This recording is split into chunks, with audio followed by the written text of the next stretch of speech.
Hello and welcome back everyone. Complete denture is the most common, convenient and economical way to replace the missing teeth. Although it has its own advantages, it does produce certain unwanted effects on the oral cavity. The term sequela means the effects that are caused by denture wearing on the oral cavity, and today we'll be discussing these effects and what you as a dentist can do in order to minimize these side effects. The sequela of complete denture can be best understood by splitting it into two parts. That is, the direct sequela, meaning those effects that involve local denture supporting tissues such as the oral mucosa, residual bone. And then we have the indirect sequela, meaning the effects involving those structures and tissues that are not directly involved in local denture supporting, such as the muscles of mastication. Let's first discuss what is the direct sequela. Long-term denture wearing by a patient can take a significant toll on the environment of the oral cavity. Direct sequelae are caused by direct effects of the denture on the denture supporting structures.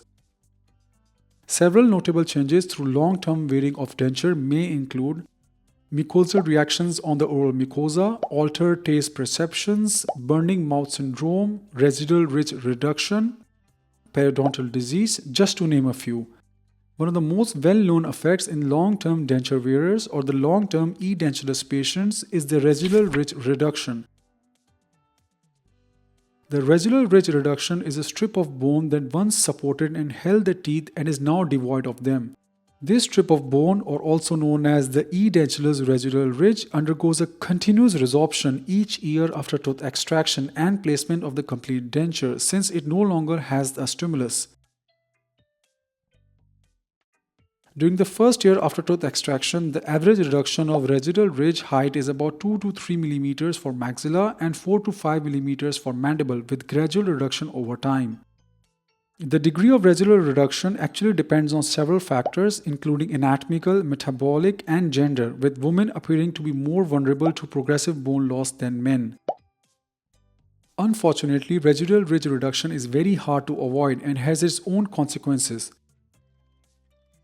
These include apparent loss of width and depth of sulcus, loss of vertical dimension of occlusion, reduction of lower facial height as commonly observed in old individuals without teeth, anterior rotation of mandible, and an increased relative typical prognathic appearance.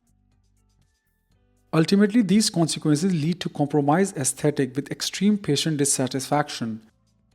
Hence, the patient must be made aware about the possible bone loss that can occur over the years, which may also result in loss of retention of the denture. Next, we have traumatic ulceration, which are also very common among new denture wearers. Traumatic ulcers are small painful ulcers which can commonly be observed on the oral mucosa, usually within a few days after insertion of the denture.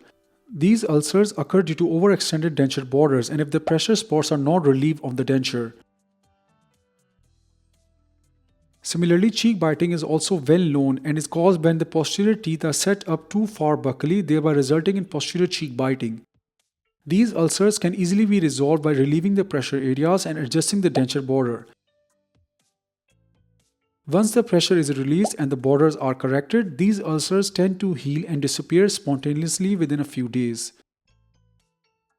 Next, we have denture irritation hyperplasia, or also known as Epulis Fissuratum. This is an inflammatory condition typically seen in patients with long-term ill-fitting dentures. Denture irritation hyperplasia occurs when the alveolar ridge resorbs progressively over time, causing the denture to move further down the mucosa and, as suggested by the name, causes irritation to the underlying tissues.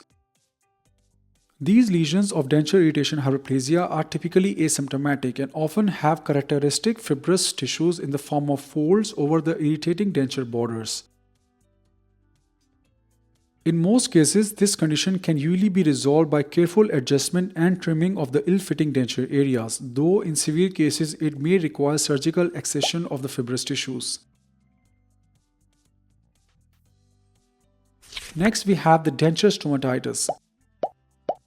So denture stomatitis is inflammation of the structures of the oral cavity and is a consequence of long-term wearing of ill-fitting dentures along with poor denture hygiene, which results in a fungal infection. Since the condition is microbial in origin, it is most commonly caused due to a fungus known as the Candida albicans. Classically, this disease has been divided into three types based on the anatomical area that it involves. Starting with the type 1, which is a pinpoint hyperemia, or in simpler words, localized inflammation of the tissues. Type 2 is a slightly more widespread inflammation involving either a portion or the entire surface of the denture covering mucosa. Type 3 is basically a combination of type 1 and type 2 along with inflammatory hyperplasia usually involving the midline of the hard palate and the alveolar ridges. Although it is a microbial disease, there are also several contributing factors leading to denture stomatitis. These include tissue trauma, poor oral hygiene, plaque accumulation due to ill-fitting denture, and denture age. Of course, developing a few key habits such as maintaining adequate oral hygiene and taking timely care of the denture can be used to avoid denture stomatitis. However, once the infection has been developed, it can better be handled by being treated in conjunction with antifungal medication. In severe advanced cases, surgical therapy may be needed. Next, we have a condition known as the Kelly syndrome, or also known as the Flabby ridge. This term, Flabby ridge, is referred to as a ridge that has become extremely mobile and is resilient due to lack of underlying supporting structures. It is commonly found in long-term denture wearers, where alveolar bone is progressively being replaced by fibrous tissue. This type of extremely resolved flabby ridge is most commonly found in maxillary anterior region due to excessive residual ridge resorption in that particular area. This syndrome is a combination of different symptoms which is commonly observed in patients who only have natural remaining mandibular anterior teeth and are being opposed by maxillary complete denture. Some of the common symptoms that can commonly be observed include bone resorption of premaxilla, hypertrophy or downgrowth of the maxillary tuberosities, papillary hyperplasia of the hard palate, extrusion of mandibular anterior teeth in labioincisal direction, posterior bone loss in the mandible.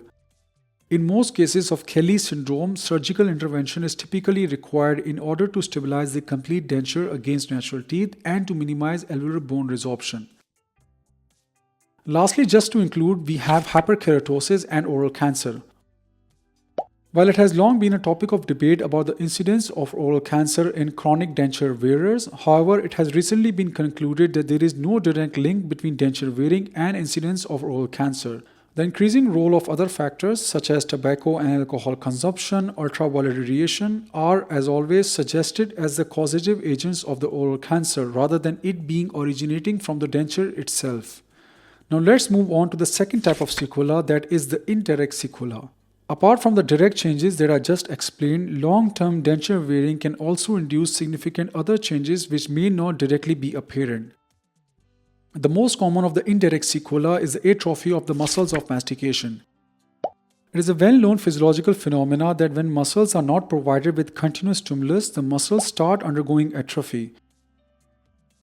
And just like any other muscle groups in our body, this phenomena is also observed in complete denture wearers in which the facial muscles, especially the muscles of mastication, undergo continuous deterioration over time. The masseter and the medial pterygoid muscles, the two of the four muscles of mastication, exhibit greater atrophy over time, which leads to reduced bite force and an inefficient chewing ability in these patients.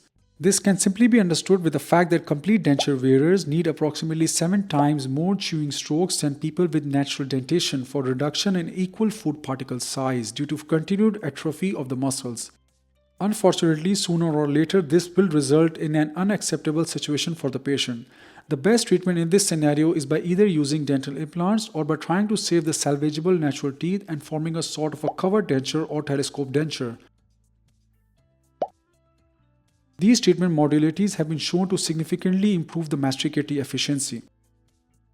In addition to this, complete denture wearers who are already suffering from a systematic disease have also most of the time a compromised nutritional status due to narrow and unfavorable selection of food. This can then lead to compromised nutritional status. On the contrary, patients who are systematically healthy do not show any signs of malnutrition. Another significant factor is xerostomia or dry mouth, which is usually caused as a side effect of certain medication, which significantly reduces the masticatory efficiency.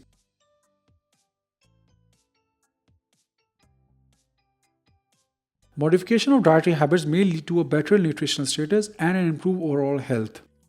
Now the question comes to mind is that how one can control these unwanted side effects of complete dentures. Although most of these sequelae can be controlled and avoided, there are some that are almost impossible to avoid. However, by following certain guidelines, they can be manageable up to a certain extent and can result in a more long-term patient satisfaction. So in this regard, certain recommendations should be kept in mind when formulating a treatment plan of complete denture and must be discussed with the patient. Every practical effort must be made to retain natural teeth in partially edentureless patients to serve as over-denture abutments. Complete denture should only be considered in case of poor periodontal health and an unfavorable location of the remaining natural teeth. The benefits of implant placement and implant-supported prosthesis as a means of improved masticatory efficiency and a better bone response must be highlighted and discussed with the patient, especially in a more younger patient which still has a sufficient bone available for implant placement. However, if the patient is considering complete denture, then a strict, regular and controlled annual maintenance must be drafted and emphasized. The importance of dental hygiene, such as leaving the denture out of the mouth at night, must be stressed. Patients opting for either overdenture or implant-supported prosthesis must have periodic visits to monitor the prosthesis, the remaining teeth or implants, and the supporting soft tissues. And not to forget, excellent patient compliance is required for any successful prosthodontic treatment. So this was all about the sequelae of complete dentures and what measures a dentist can take in order to minimize or to avoid some of these side effects. I hope this video was helpful to you. I will see you all next time. Till then, take care of yourselves and your loved ones. Stay safe and goodbye.